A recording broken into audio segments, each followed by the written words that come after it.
আসসালামু আলাইকুম রহমতুল্লাহ। সম্মানিত দর্শকবৃন্দ, মুসলিম ভাইয়েরা, আপনাদেরকে এই মুবারকময় বরকতময় রমজান মাসে কিছু ইফতার আর সেহরি সম্পর্কিত টিপস দেওয়ার জন্য হাজির হয়েছি।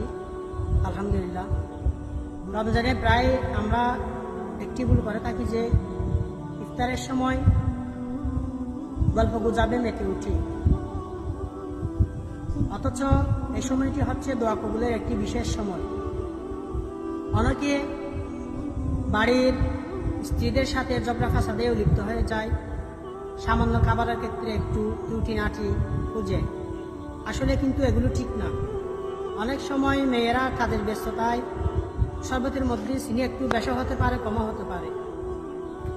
অনেক সময় ফ্রিজ থেকে ফ্রুট বের করার জন্য মনেও থাকে না, কাঁচামরিচ বের করার জন্য মনেও থাকবে না। এই ত্রুটিনাটি বিষয় নিয়ে আমরা অনেকে ইফতারের সময়ে ঝগড়া ফাসাদ করে থাকি। এগুলো কিন্তু ঠিক নয়। আমরা এ ফাসাদ যদি করি, সিয়ামের মূল লক্ষ্য উদ্দেশ্য যেটা, এটা হাসিল হবে না। সিয়ামের মূল লক্ষ্য উদ্দেশ্য হচ্ছে আল্লাহর সন্তুষ্টি অর্জন। বিভিন্ন খারাপ কাজ থেকে বিরত থাকার নাম হচ্ছে সিয়াম। আমরা যদি ঝগড়া থেকে, গীবত থেকে, সুগলগুলি থেকে, নানা ধরনের গুনাহ থেকে যদি বাঁচতে না পারি, তাহলে আমরা কোনো রোজার সওয়াব পাবো না।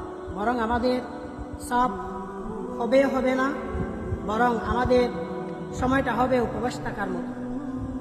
আরেকটি কথা হলো যে ইফতার করা সুন্নাত, সেহরি খাওয়াও সুন্নাত। অনেকে ইফতার করে সুন্নাত আদায় করার জন্য, কিন্তু ইফতার করে এমনভাবে পেটটা বড় করে ফেলে মাগরিবের নামাজ আর হাজির হতে পারে না। এগুলি কিন্তু মোটেও ঠিক নয়। ইফতার হচ্ছে সুন্নাত, মাগরিবের নামাজ হচ্ছে ফরজ।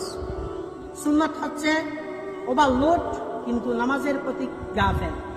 রমজান আসছে আমাদেরকে নামাজের দিকে দাবিত করার জন্য।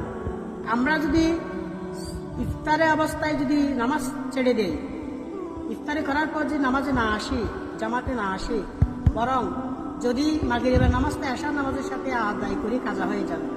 অতএব এ বিষয়ে আমাদেরকে সচেতন থাকতে হবে। আর আরেকটি কথা হলো যে সেহরির সময়ও ঠিক আমরা একইভাবে করে থাকি। সেহরি খাই, তাহাজ্জুদের নামাজও পড়ি না, অনেকে ঘুমিয়ে যায়, যার কারণে ফজরের নামাজও কাজা হয়ে যায়। এগুলি কিন্তু মোটেই ঠিক না। কোনো প্রকৃত সিয়াম সাধনাকারী কিংবা ইমানদারের জন্য এটা গুণাবলী হতে পারে না, এটা কোনো মুমিনের বৈশিষ্ট্য হতে পারে না। অতএব ইফতার আর সেহরির সময় পাশাপাশি ইফতার যতটুকু প্রয়োজন তৃপ্তি আকারে খাবো। এমনভাবে খাবো না যেভাবে খেয়ে আমি ক্লান্ত হয়ে যাব, বিছানায় আমাকে আরামায়েশ করতে হবে, যার কারণে নামাজ কাজা হয়ে যাবে। এরকম যেন কারো না হয়। অনেকেরও এরকম হচ্ছে, আমার কানে আসতেছে। তাই আপনাদেরকে কিছু কোরআন ভিত্তিক এই টিপসটা দিয়ে গেলাম।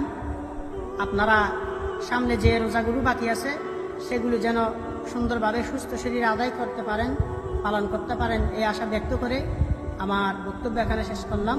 আসসালামু আলাইকুম ওয়া রাহমাতুল্লাহ।